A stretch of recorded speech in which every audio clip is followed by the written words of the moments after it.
Alright, what's going on everybody? LK here, once again with Lord JMCrofts, and today I want to talk about something that actually came up on stream because we were watching a Guilty Gear Major and we were talking about what my chat has lovingly called the Eternals. So these are characters that are always good no matter what devs do to them. So of course, you gotta talk about games that have been out for maybe like a long time or have a lot of versions for this. So I thought JMCrofts would be perfect. Yeah, I felt like there are a lot of choices to choose from here. There were immediately some that came to mind, but I tried to go a little bit off the beaten path here. I didn't want to pick the absolute most obvious Eternals. So yeah, hopefully I can surprise at least some of you here. All right, so for the first game here, I'm going with the Marvel series, and there are a lot of characters who are strong in multiple games, but for me, the biggest one is probably Magneto. I'm pretty sure Magneto only is actually playable in 4 games. So you guys can correct me if I'm wrong here. I'm pretty sure it's Marvel Superheroes, X-Men vs. Street Fighter, Marvel 2, and Marvel 3. And I've heard that he's actually not like completely good in Marvel Superheroes. I've heard he's just like solid in that game, but no one really plays that one, so I don't know that much about it. And in all the other ones, he's really good. So why is that, right? I think the most obvious thing is 8-way air dash is just like a cursed mechanic. Like, it's a cool mechanic. I love 8-way air dash, but like this thing is it's like absurd, right? Like there's no way that 8-way air dash isn't gonna be good, right? Because think about what you can do with this, right? You can like air dash straight over them with an assist for a cross up. You know, you can air dash down forward for an overhead, which can also become like an ambiguous cross up because you can go to the other side with it. You can air dash down, which in this game, it's actually a little bit hard to like whiff air dash down, but I think it's possible. Yeah, see, so you can do that. So you can do empty low. 8-way air dash is absolutely ridiculous. And also, you know, there's other stuff you can do with it. Like you can build meter like this because this game allows you to whiff cancel. So yeah, 8-way air dash. I feel like in Marvel 2, there isn't really an 8-way air dash character that's not good, but Magneto has other stuff as well. In Marvel 2, he's got an infinite that people like to talk about, the ROM infinite. He's got really good combos in general. Like he's got this one that's called 5 Fierce that does 50% into an untechable knockdown. So that's why he's good in this game. And he's got some other stuff that's good across multiple games. Like he has a safe DHC. So this super is completely safe. So if you have a character in and you really want to get him out, you know, you can do this into this, and then you're 100% safe. There's literally nothing they can do. The rocks are active like for the entire duration of the move. So Magneto's really crazy in this. I'm going to switch over to Marvel 3 real quick. And what's funny is he's good in this game, don't get me wrong, but he's not really considered like a true top tier if we compare him to characters like Virgil, Zero, Morgan, that kind of thing. His problem is actually, I can't believe I'm saying this, he's actually a little bit too fair, which is crazy to say because it's Magneto, but he's actually a little bit too fair when you compare him to what the truly broken top tiers can do. This whole like 8-way air dash thing, despite the fact that this is a pure 50-50 high-low that can lead into like massive damage, he's actually a little bit too fair, but he's still good. And if we compare him to the other Marvel 2 top tiers, like Sentinel's top tier in Marvel 2, and you know, we all know he's the whack bot in this game. He's pretty much an assist character who's pretty whack on point. And then Storm was top tier in Marvel 2 as well, and she's not that good in this game either. Unfortunately, her damage is just kind of too low. And she also is just like too fair in general, but Magneto is less fair than Storm. Magneto is a little more broken than Storm. So yeah, he's pretty good. He's never won Evo. He got second at Evo in this game because Ray plays him. I forget if anyone else has made it that far with him, but yeah, he's never won Evo, but he's still good enough. So I think he deserves a spot on the list. So yeah, Magneto is my first pick. For my first pick, I have to go to the character that brought up this entire discussion in the first place, which is Kid Buu. Oh, okay. You know, it's funny you don't even have a lab coat. I was like, no comment. No comment. This character, Kid Buu, he is the reason why this video concept even exists because I can't speak for the current version, but from like 2018 to pretty much like 2021 at least, he's always like top tier or really close to top tier. Or one classic thing about this type of character, let's say like Patch Notes comes out, right? And the character gets like a minor nerf, and the people who made the character like, oh no, this character's dead, he's unplayable because of this, and then they just keep playing him anyway. And then like 6 months later, they're like, oh yeah, he's still really good. It's kind of interesting you talked about Magneto, who's like across like different games. You know, like in the past, like we'd have to wait one update per year because we needed a new disc or a new arcade machine. No patches. Like that. No patches, right? I feel like, because when we were talking about this originally, it was about games that get patched. So there's this game, and there's like Guilty Gear Strive, right? I feel like it's easier for this to happen in new games a little bit because the characters get patched and they don't really want to like destroy any characters really, compared to an old game where they're like, yeah, this is broken, so goodbye, and now like the character is just like ruined, or maybe just isn't as impactful on the game as before. In Kibu's case, the reasons are always the same why he ends up being really good. So reason number one is how much range he has. So he can play at any range on the screen, which might sound weird for like a team game maybe, but he has normals that hit from like full screen.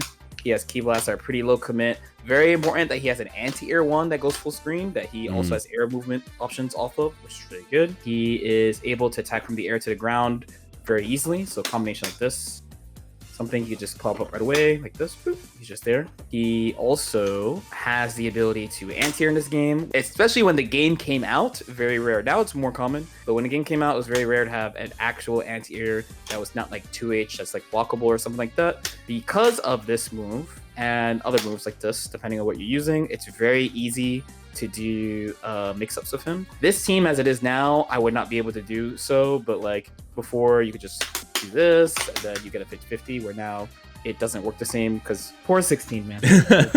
Anyway, they did him dirty. They did him dirty for sure. But the main thing is that it doesn't really matter what type of assist you have. You have some way of doing a 50-50 with this character. And on the flip side, you are also able to do 50-50s with him because he has this assist. So even before they started adding like multiple assists, so more characters would be able to do this, he both contributes a lot to the team. Like you having him on the team has all the neutral aspects. So it's the flexibility of when he's out, he's really strong in neutral and he can 50-50 you. And then when he's not out, he can give other characters either like straight up high lows that you wouldn't expect, like 16, or just like some type of additional offense that other characters could not give. And he was very unique in this way for a really long time, like a really long time. Thankfully, I believe I still have tier lists up. Season 2 tier list, season 3 3.5, which is like Kid Boo's always S tier. Always S tier for a long time. Dude, I hate this guy. I hate this little gremlin, dude. I'm so tired of fighting him. In the end, can you call somebody that helps everybody a gremlin? Yeah, he's a team player. Surely. That's true. That's a team. The definition of a team player. Yeah, not like Magneto, who is, you know, point character extraordinaire. That's a good point. But who else you got? I'm going way outside of my comfort zone on this one. I fully expect criticism from the hardcore players of this game. We're playing some KOF. I think this will be unexpected for the viewers as well. And we're looking at a character who is not necessarily top tier in every KOF, but is always at least very good. And that's Iori. All right, so again, there's like 50 million KOF games, and Iori is in all of them, and pretty much all of them. And I'm not going to guarantee that he's good in every KOF game, but you know, from my understanding, like 98, 2002, 13, 14, 15, like all the ones that still see play, Iori is at least like high tier or above. And when 15 first came out, actually, I think everyone said Iori was pretty bad, but he's gotten some buffs, and for, I don't know, the last year plus or so, he's been chilling somewhere in, you know, the upper area of the tier list. So yeah, he's not usually complete top tier. In 13, EX Iori is actually like almost top tier, but yeah, in most games he's like quite good, above average, well above average, let's say. I was saying earlier that I wanted to go off the beaten path a little bit, and to me the most obvious characters that are good in every game are Zero, so I didn't want to do Zero for Marvel, so I did Magneto, and then Akuma, right? So I didn't want to do Akuma, and I feel like Iori is kind of like Akuma without the health thing, right? So like Akuma, his thing is that he's good at everything except he has low health. Iori is just good at everything and he has the same health. So so he just utilizes the system mechanics of the game very, very well. So first of all, you know, he's got a very standard play style of he's got a slow fireball, which is really good, so he can chase it. Like he has so much time to act after the slow fireball. And then if you look at the fast one, like so his fireballs are really good, and he has an invincible uppercut. So that is just like a baseline normal good thing for like the protagonist character of a game to have. But then if we dive into the KOF mechanics, he's really good with those as well. So he's got really amazing aerials, which is important in KOF because hopping and jumping and super jumping and hyper hopping is like such an important thing. So his aerials are ridiculous. His jump CD is really good in every game because this move is like plus 1,000,000 and it hits them low, so you can do it like late in the jump to get a ton of frame advantage. His jump B is really good in this. You can do it early in the jump to catch them if they're trying to jab you out of your jump CD. So this is just like a solid neutral game plan right here is jump CD versus jump C. He also has the taco kick. So this is a well-known move. Hits cross up. It's the stanky leg here. And he can, you know, combo off it into whatever. And the other fun thing about this move is that you can empty jump with it. So you can do like this. So you can do like mix between like, you know, jump C versus doing this. Yeah. So his aerials are really amazing. And his Rekka is really good too. So this is like his trademark move, right? Is this Rekka. Similar to a character like Fei Long or whatever. And some of the reasons why this is good. So you can really mix up the timing. So you can see like how fast it is if you do it tight versus if you leave a gap. Like there's a huge gap there. So it's really, really easy to catch people poking in between the hits. And it leads into a knockdown like that. Like, look, we're just like point blank here. So yeah, like anytime you land this, it's like, guess what, brother? It's time to guess. Yeah, it like loops into itself. You can confirm into it off of everything. So yeah, the Rekka is always really good. A couple other things that are good in every game. His stand D is always really good. This is like a ridiculous poke. And you can max cancel it, so you get a combo off it. And he also has an overhead too. So, you know, just in case you weren't having enough fun mixing people up with hops and stuff, yeah, he can do overhead into max mode into whatever combo you want. So yeah, it's just like his baseline set of moves just does everything. You know, he has good attacks from full screen. He has good anti-airs, good ways of getting people off of him. Good hit confirms, good normals, good aerials, which is super duper important. Easy hit confirms, and like even on hit or on block, Rekka is ridiculous because if they block this, it's very unclear if you're gonna frame trap them or if you're just gonna, you know, let it rock, or you're just gonna stop and then reset your pressure. So yeah, Iori, really, really good. There's a reason why he's like high tier in pretty much every game. Everyone's got a pocket Iori. If you know BlazBlue, honestly, you know who I'm going to say right away. There's a couple of characters that actually fit. And when you were talking about Magneto, it also made me think about this. Is it okay if the character is like not that good occasionally, if overall they're like S tier in their series, right? So an example of this would be Rachel. So you're talking about from 2008 to like 2016, so maybe like 8 years. She's only bad once. Truly one time. That would be BlazBlue CS1. Even in that version, she can still overhead or low 50-50 you off like everything. To be fair, she had some flaws in that version. This would be an example of a character that has just like. Okay. I think I can guess. You're not doing Rachel, right? It's not Rachel. Is it Carl? It is Carl. Yes! It is Carl. Carl Clover is never bad in BlazBlue. If there is one truth about BlazBlue, and I know there's going to be a Carl person that will have something to say, maybe, or maybe they'll admit the truth, this character is always top tier in BlazBlue. I actually made a video about the original Carl, who I think is a true unbeatable god character because he can kill you off jab. That's the original Carl. In CS1, when he's nerfed, he does a ridiculous amount of damage. So honestly, I got just going. Let's just go in the game. So Carl is a puppet character. They try a lot to like mess with the puppet character formula a little bit. So Carl is like one of the early ones for Arxis games in that. So if you have like Zato, right? Zato is out and he summons Eddie and you control him that way. Where Carl, the doll is always here and you control the doll with the drive. if I had to say why is Carl always good, it's two main reasons. One is truly the power of controlling two characters at the same time and having the other character have special properties on their thing is always good. Two is that he always has some rule breaking. If you're talking about CT, he kills you off jabs because he has the clap loop. He has unblockable high lows in almost every version of the game.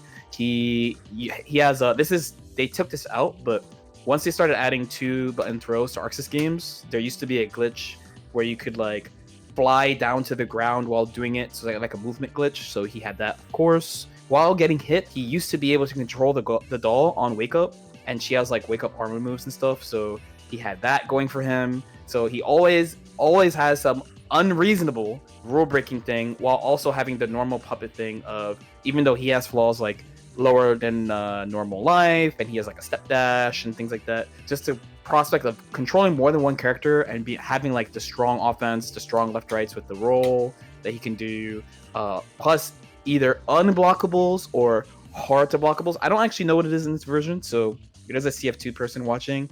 If he has unblockable, let me know. So he always has like the strong offense, the neutral control of another character, and it's very hard for characters to deal with like sandwich situations that he can set up from neutral. That's the main thing about puppet characters too, is that they can convert their neutral to offense in a really like clean way. I feel like puppet characters they're a dangerous game for developers to play, right? They know the potential is there. Yeah, it's funny. Like I feel like I've been seeing the clap loops with Carl for for years now, just like walking by stages at tournaments and just seeing it. The thing is, whatever the sequence is in the version, it's always gonna look different. But no matter what, there's just a way that they're gonna do it. The main reason the unblockables are really unfair is like if a character has one that's accessible, all people are going to do is try to build that character to reach that situation as much as possible. Yeah. If that makes sense, right? And then he has it like basically every single version of the game. He has like a way to do it. Well, seems cheap. It's cheap. He is very cheap. He is very cheap. I was blessed to not have a bad matchup against him in a lot of versions, but this character truly, I think he might be one of the only truly he's actually always top tier. Like always top tier. I think even Kid Buu has like a bad patch, I think, but Carl is like actually always top tier. So something I was thinking about when assembling this list, right, is as humans we have these pattern-seeking brains. Mm-hmm. Do you think that there are any patterns between some of the characters that are always top tier? Because one that stands out to me is I feel like characters where their only downside is health tend to be top tier a lot. Like Akuma, Zero. Magneto is kind of like that too. Magneto, his only real downside is health. Do you think that Carl fits into that? Or he's got other downsides too, obviously, right? He's got some other downsides. He's got some other... I think one of the ones I would use as a descriptor, because my reason for him, if I had to give just one single reason that's not like a character breakdown, I would say is that he always has stuff that breaks the rules. Because he's supposed to have bad defense, but until this patch of BlazBlue, one thing he used to be able to do is that the doll has a move that's armor. I don't know the exact input for the move, but she has an armor move. So when he was waking up, Rachel used to have something like this too. When he was waking up, he could use the doll and do the armor with the doll. So he's supposed to not have good defense, but he could do wake up super armor move with not him, with like another thing, right? So that thing always stands out to me. Or when people say stuff like, "Oh, this character's playing a different game," like people complain about JP in Street Fighter right now. They're like, he's like, "Oh, he's not playing the same game as everyone else," right? So that's another thing that I hear about characters that are good in multiple patches. Like we said Kid Buu, right? Kid Buu has a bunch of stuff other characters don't have. He has actual anti-air, he has the hopping key blast, he is small, that's not common in Dragon Ball, it's a good advantage. So usually I don't usually think about like, oh, their only flaw is. I usually think about like the thing that they have that either breaks a standard in the game that like many characters have, or something that is a tool that's important specifically in that game. Because like if you only play Street Fighter and you hear, oh, Kid Buu or like Broly is only good because they can anti-air, you go, well, lol, characters should just anti-air. But if you play if you play that game, if you play Dragon Ball, you understand anti-air is really hard. So having like something that's not the standard anti-hero is really good. Yeah, that makes sense. And I guess like it's like fundamental to Carl's character, like his moves, right? Like it's kind of the same with Kid Buu, right? Like unless they're gonna like remove hits off Kid Buu assist or like make his down medium kick, like just change the move so it doesn't reach full screen. Like this is like fundamental to how the character works. So patching isn't really gonna change that. Yeah. I think that in Kid Buu's case, in Carl's case, if you have someone that breaks the rules, they can just take the thing away, right? So like the clap loop thing, that's gone. That's been gone for a long time. The movement glitch thing, that thing's gone too. The wake up, use my doll to protect me with super armor thing, that thing's gone in this version. They take the stuff away. if it's truly not supposed to be there, they'll take it away. But if it's something like fundamental, like Akuma's walk speed is just faster because he has no life, LOL, then I think that type of stuff is hard to tweak compared to you just have like some glitch that you're not supposed to have or some bug that you're not supposed to have, right? Or something. But this one's kind of a freebie, but people don't know stuff about BlazBlue. Everyone wants their game to be BlazBlue without playing BlazBlue, which is sad. But it's an interesting topic for some games that were around for longer, and we have new games coming out, right? So there's like MK coming out in a couple weeks now, right?